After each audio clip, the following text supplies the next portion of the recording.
Kui 5 Channel. Kali ini kita akan bahas soal, masih tetap di penulisan, tapi akan lebih spesifik lagi soal healing. Healing for writing ya tadi ya. Nah itu gimana sih, tadi kan saya sempat yang di part 1 itu sempat nyebut bahwa menulis itu bisa menjadi terapi jiwa. Nah bagaimana sih teh caranya untuk siapapun gitu di rumah yang ingin menyalurkan semua ide atau mungkin bisa jadi beban yang ada di pikirannya yang sudah terlalu lama menumpuk disalurkan melalui tulisan, apakah itu bisa teh? Oke, Teh Santi ya. Jadi saya juga mau meluruskan lagi, kita ini memang belum jadi penulis yang expert ya Teh Santi ya. Tapi karena kita sangat ingin mengajak ibu-ibu terutama gitu ya, bahwa dengan menulis pun kita bisa tadi ya self terapi atau self healing. Jadi benar banget Teh Santi. Jadi kan katanya masih suka banyak yang nanya atau berpikir bahwa menulis itu ditujukan hanya untuk penulis yang memang sudah jago gitu. Padahal kan sebenarnya menulis itu boleh untuk siapapun gitu, karena pada prinsipnya setiap manusia itu pasti bisa kok nulis gitu ya. Jadi self healing di sini tadi Teh benar-benar kita memang bisa lakukan kegiatan menulis untuk meluruhkan mungkin penumpukan pikiran ya, dan tidak melulu selalu negatif kan pikiran itu ya. Bisa jadi kan ada kegembiraan yang meluap-luap gitu ya, itu juga sesuatu yang excited, itu kadang-kadang malah jadi membebani. Karena apalagi tertuangkan gitu ya, iya kan, tersalurkan gitu. Iya, kadang-kadang kita kan bingung ya mau cerita ke siapa gitu ya. Jadi self healing di sini bisa banget dengan dilakukan dengan menulis ya, supaya kita bisa menuangkan pikiran-pikiran yang menumpuk, pemikiran-pemikiran yang ingin dituangkan gitu ya. Kalau tidak ada yang diajak diskusi, nah diskusinya dengan diri sendiri nih dalam bentuk tulisan gitu. Dan itu sudah ada contohnya sebenarnya ya, yang pernah melakukan itu sebagai terapi. Masih ingat dengan Pak Habibie Teh? Iya. Ya kan beliau bikin ya satu buku tentang istrinya ya, Ainun. Itu katanya ceritanya dulu pernah ditawari sama dokter kan, karena dia juga merasa sangat sedih gitu kan dengan ditinggal istrinya, Ibu Ainun gitu. Nah salah satu yang ditawarkan untuk terapi oleh dokter itu, apakah mau dengan terapi dokter gitu ya, atau mau terapi sendiri katanya gitu ya. Nah ternyata pilihan Pak Habibie ini dengan terapi sendiri dalam bentuk tulisan. Luar biasa Teh. Keren banget ya. Jadi beliau mengungkapkan segenap perasaan sedih karena ditinggal, itu dituangkan dalam buku-bukunya gitu. Tapi tentu aja bukunya beliau itu bisa bermanfaat untuk orang lain pastinya ya Teh. Iya, tentunya karena kan di sana juga beliau seperti memberikan inspirasi ya buat kita semua, bagaimana hubungan beliau dengan istrinya gitu ya, saling mencintai, dan itu semua tercurah gitu dalam detil-detil yang beliau tulis gitu kan. Nah itu salah satu contoh aja gitu ya, bahwa bisa banget yang namanya nulis itu untuk healing gitu, dan bentuknya tidak harus selalu buku loh gitu. Karena kalau tadi khawatir, aduh saya takut nggak bisa nulis gitu ya, don't worry gitu. Jadi nulisnya bisa dengan 3 bentuk tulisan yang sederhana aja Teh.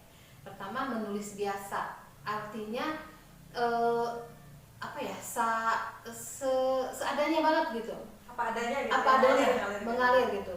Kita lagi marah, omongin aja gitu. Tapi nggak marah-marah kan, marah-marahin si A ya. Bisa jadi gitu ya, bisa aja gitu. Misalkan saya lagi kesel sama si Anu gitu ya, karena dia tadi begini-begini nih. Jadi kayak kita nulis diary. Oh iya, sorry, jadi ini untuk memperjelas aja. Jadi menulis itu maksudnya ingin marah-marah atau mengeluarkan segala hal yang emosi yang ada di dalam diri kita itu di dalam buku atau misalnya di draft sendiri gitu ya, bukan di media sosial ya kan? Enggak di-share dulu. Ini masih dalam bentuk menulis biasa, dalam arti dia tadi kan apa adanya. Artinya berarti medianya jangan yang umum. Itu harus pribadi, diary gitu ya, atau kalau misalkan di dalam handphone pun dia berarti nulisnya note gitu ya. yang tidak dipublish gitu. Atau mungkin ini teh bikin jurnal ya. Boleh. Kalau saya biasanya jurnal pagi tuh bikin, Iya. atau jurnal malam misalnya. Hari ini tuh gemes banget sama siapa, bisa ditulis ya. Nah, Gitu kan. betul.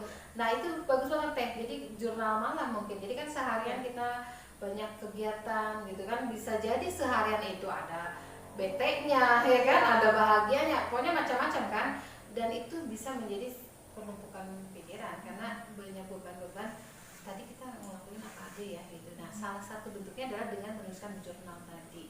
Dan itu bisa banget dengan apa adanya karena kan konsumsinya untuk diri kita sendiri gitu. Dan ketika kita mau mencurahkan tadi kemarahan sekalipun, ya sah-sah aja gitu karena kan orangnya kan nggak tahu gitu ya. Itu setidaknya semua yang menjadi beban pikiran tumpah di sana gitu. Lega jadinya. Itu satu hal, tapi balik lagi ya, nggak boleh dipublish gitu. Karena sendiri ya. Karena kalau yang mau dipublish alangkah baiknya tidak seperti itu gitu ya. Nah, kalau saya pribadi juga melakukannya, ini yang kedua bentuknya, puisi teh. Oh ya. Dulu saya juga, tapi sekarang udah hilang momennya. Kalau puisi dia kan lebih soft ya, lebih dalam, tapi dia soft kan ketika mau mengungkapkan marah ataupun sedih dan lain sebagainya itu tidak ditujukan secara eksplisit kan kepada seseorang. Orang bisa menerjemahkan macam-macam. Lebih luas lagi kalau puisi ya. Padahal itu sesuatu yang memang kita ingin curahkan. Gitu. Iya, betul kan? Nah, kalau di sini kalau sudah bicara puisi kayaknya sih boleh dipublish ya teh. Karena kan malah jadi karya yang bisa dinikmati banyak orang. Atau mungkin banyak kok di medsos itu, di Facebook, di Instagram, banyak lomba-lomba menulis puisi yang mungkin salah satunya bisa ikut lomba, jadinya selain mencurahkan isi hati dan kekesalan atau beban segala pikiran yang ada, bisa juga peluang untuk menang lomba ya teh. Iya, benar. Berkarya lah ya. Kenapa enggak kan? Ketika kita sering menulis, ada kesempatan untuk ikut lomba gitu. Kayak nambah jam terbang, terus juga nambah kepedean ya, udah pasti lah. Enggak ngeliat mau menang atau enggak lah ya, gitu. Tapi paling tidak berani nggak nih hasil karya kita dikirim gitu ya. Gitu. Seenggaknya ini ya teh bisa menunjukkan ke diri sendiri bahwa kita sudah terlepas dari mental block yang tadi nggak pede gitu ya. Bisa ya teh ya? Bisa banget gitu. Dan lebih baik seperti itu. Jadi tidak ada lagi alasan untuk kaum kita ya, ibu-ibu untuk terlalu banyak emosi negatif yang ditumpuk gitu ya. Dan itu merugikan menurut saya gitu. Karena banyak banget kegiatan yang bisa dilakukan dan tidak harus jauh-jauh keluar rumah kan. Menulis itu bisa kapan saja, ngambil kesempatan waktunya gitu ya. Yang enak sih memang pada saat gangguannya sedikit ya, kalau ibu-ibu bener nggak? Iya. Biasanya misalkan habis subuh atau malam ya, ketika orang lain udah pada tidur kita seperti nulis. Oke, tadi baru pertama, kedua, yang ketiganya apa nih? Kalau zaman dulu mungkin masih banyak dilakukan dengan menulis surat. Iya. Ya, makanya mungkin dulu tuh menulis surat itu sangat baik gitu, sampai orang tuh kalau yang memang rajin nulis surat tuh bisa sampai numpuk ya, nggak dibuang. Itu karena kan selain komunikasi, di situ juga bisa kita lakukan untuk healing tadi. Oh, tapi nggak dikirim, cuma disimpan buat diri sendiri gitu? Kalau sekarang mungkin ya, kalau zaman dulu kan memang surat itu misalnya kita pengen cerita tapi orangnya nggak ada, itu kan dengan menulis surat itu juga bisa gitu. Jadi dia bentuknya tidak lagi dalam bentuk diary gitu ya, dia pengen share dengan orang lain tapi orangnya tertentu kalau surat. Ya kan? Jadi jadi ada tujuannya siapa ini. Tidak publish gitu ya, tapi ditujukan ke orang. Jadi hampir sama dengan kita curhat kan, dengan seseorang yang memang kita percayai, karena kan curhat nggak bisa sembarangan, benar nggak ya? Sekalipun misalkan kita nggak biasa nih sama ahli ya, sama psikolog juga suka malu gitu ya misalnya, atau sama orang tua banyak yang malah kayaknya kagok gitu ya.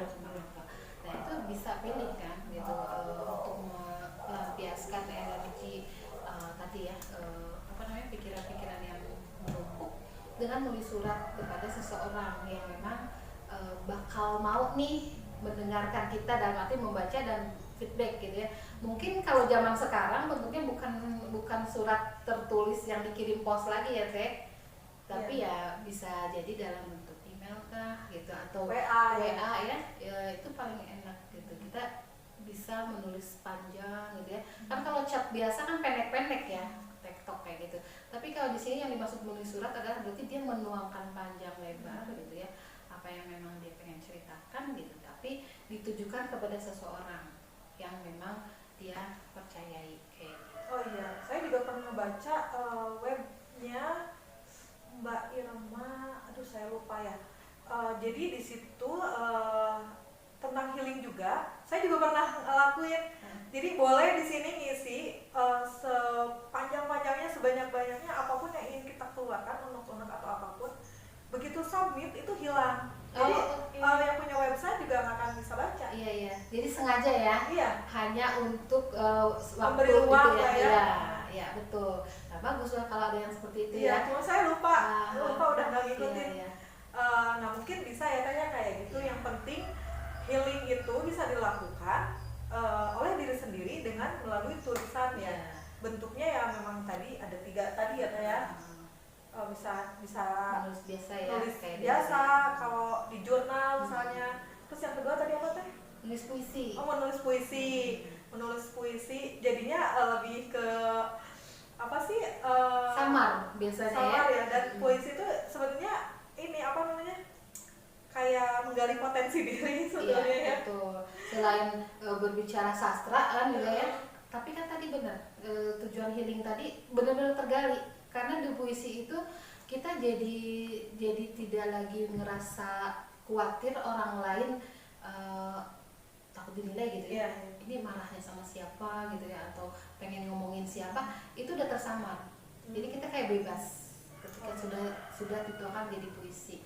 Kan nggak boleh ada yang langsung nuduh ya misalnya. Ini puisi buat saya, nggak ada yang kayak gitu ya Teh. Lagian ya itu samar tadi ya, jadinya ya orang bebas dong berkreasi melalui tulisan gitu. Kecuali memang orang yang baper aja mungkin yang akan menerima yang berbeda gitu. Nah terus yang ketiga tadi melalui hari gini berarti melalui email ataupun chat dengan seseorang yang memang dipercaya. Iya, intinya maksudnya kalau menulis surat di sini sih lebih kepada kita menuliskan kepada orang yang kita percaya. Gitu. Kalau bentuknya tidak bisa secara verbal ya gitu, bolehlah kita dengan cara menulis. Apalagi hari gini kan kita memang terbatas untuk bertemu langsung. Jadi sebaiknya mungkin bisa dengan chat tadi gitu ya. Kalau email mungkin jarang-jarang juga ya. Karena apalagi orang-orang yang tertentu yang ingin kita tuju gitu ya. Belum tentu sama kan baca email, suka baca email juga. Dan kalau dinulis itu kelebihannya dia bisa sedetail mungkin kan Teh ya. Karena kan bisa dibaca ulang. Apalagi sih yang pengen diceritakan ya. Nih, saya masih menyisakan rasa sebel nih sampai tulis lagi, ditambahin lagi kayak gitu. Kayak seperti itu sebenarnya hal yang sederhana gitu ya, tapi sebenarnya sangat membantu meluluhkan sampah-sampah pikiran. Mungkin hampir sama prinsipnya dengan kemarin kita bahas decluttering barang-barang ya. Nah ini juga sampah pikiran, daripada numpuk mending kita tuangkan dalam bentuk tulisan. Jadi nanti di tempat tinggal kosong lagi, cari lagi sesuatu yang baru. Selalu ada hal baru yang bisa dituangkan lagi dalam tulisan. Oke, jadi saya keingetan tadi gara-gara decluttering lagi ya. Waktu konten decluttering kan saya sempat membahas bahwa menghilangkan atau melepaskan emosi negatif itu bisa dengan membuang barang yang nggak terpakai. Nah ini juga sama dengan tulisan. Jadi kalau misalnya untuk melepaskan emosi negatif itu bisa kayak tadi yang ketiga itu ya, menulis surat. Tapi kalau cara yang saya pernah ikutin kelasnya adalah nulis semua unek-unek. Misalnya saya sebel sama si A nih, kan nggak bisa ngomong nih. Jadi saya tulis di situ dalam satu lembar kertas. Setelah keluar semua itu bisa dibakar atau disobek-sobek udah buang. Nah beriringan dengan kita merusak kertas tadi, itu usahakan apa yang kita rasakan itu lepas juga. Dibuang juga. Jadi sama kayak decluttering. Nah decluttering itu juga nggak hanya barang tapi juga pikiran, segala hal yang memang mengganggu kita itu akan semakin merugikan kita gitu. Jadinya memang healing untuk menulis ini diperlukan banget ya Teh. Nggak hanya sama kalangan, sebenarnya setiap orang perlu Bisa, ya, ya. nggak hanya ibu-ibu aja gitu kan. Betul. Jadi kan nulis itu semua kalangan bisa Siapapun melakukannya bisa. ya. Itu. Sebetulnya gini Teh, jadi healing horror writing. Jadi sama balik lagi ke tadi ya, bukunya Teh Yuke yang apa Kak Teh judulnya? Mimpi Berkalang Rindu. Mimpi Berkalang Rindu juga sama ya sebetulnya. Iya. Itu salah satu satu. bentuk healing ya Teh. Hmm. Sama, saya juga ingin menuju Bahtera Ikhlas, ini adalah salah satu bentuk healing. Cuman alhamdulillah kami berdua memang berkesempatan untuk membukukannya. Ya. Meskipun yang di rumah semua bisa juga membukukannya. Bisa banget. Melalui kami juga bisa ya, melalui jurnal artikel atau indie publishing dimanapun, banyak banget kok sekarang bertebaran gitu. Yang penting berani aja nulis. Iya, betul. Oke. Mulai aja dulu. Mulai aja dulu ya. Oh, dan sebelum ditutup saya hanya ingin memberikan satu ini ya, bahwa untuk menulis itu hanya perlu latihan dan latihan. Itu udah bisa kok nanti membuat sampai kita pede untuk membagikannya. Oke, Teh Yuka ada lagi yang ingin disampaikan Teh sebelum kita tutup? Kayaknya cukup dulu ya. Cukup? Oke ya teman-teman, semoga dengan pembahasan kita soal healing for writing bisa bermanfaat, dan jangan lupa di like, komen, dan subscribe ya. Assalamualaikum. Waalaikumsalam warahmatullahi wabarakatuh.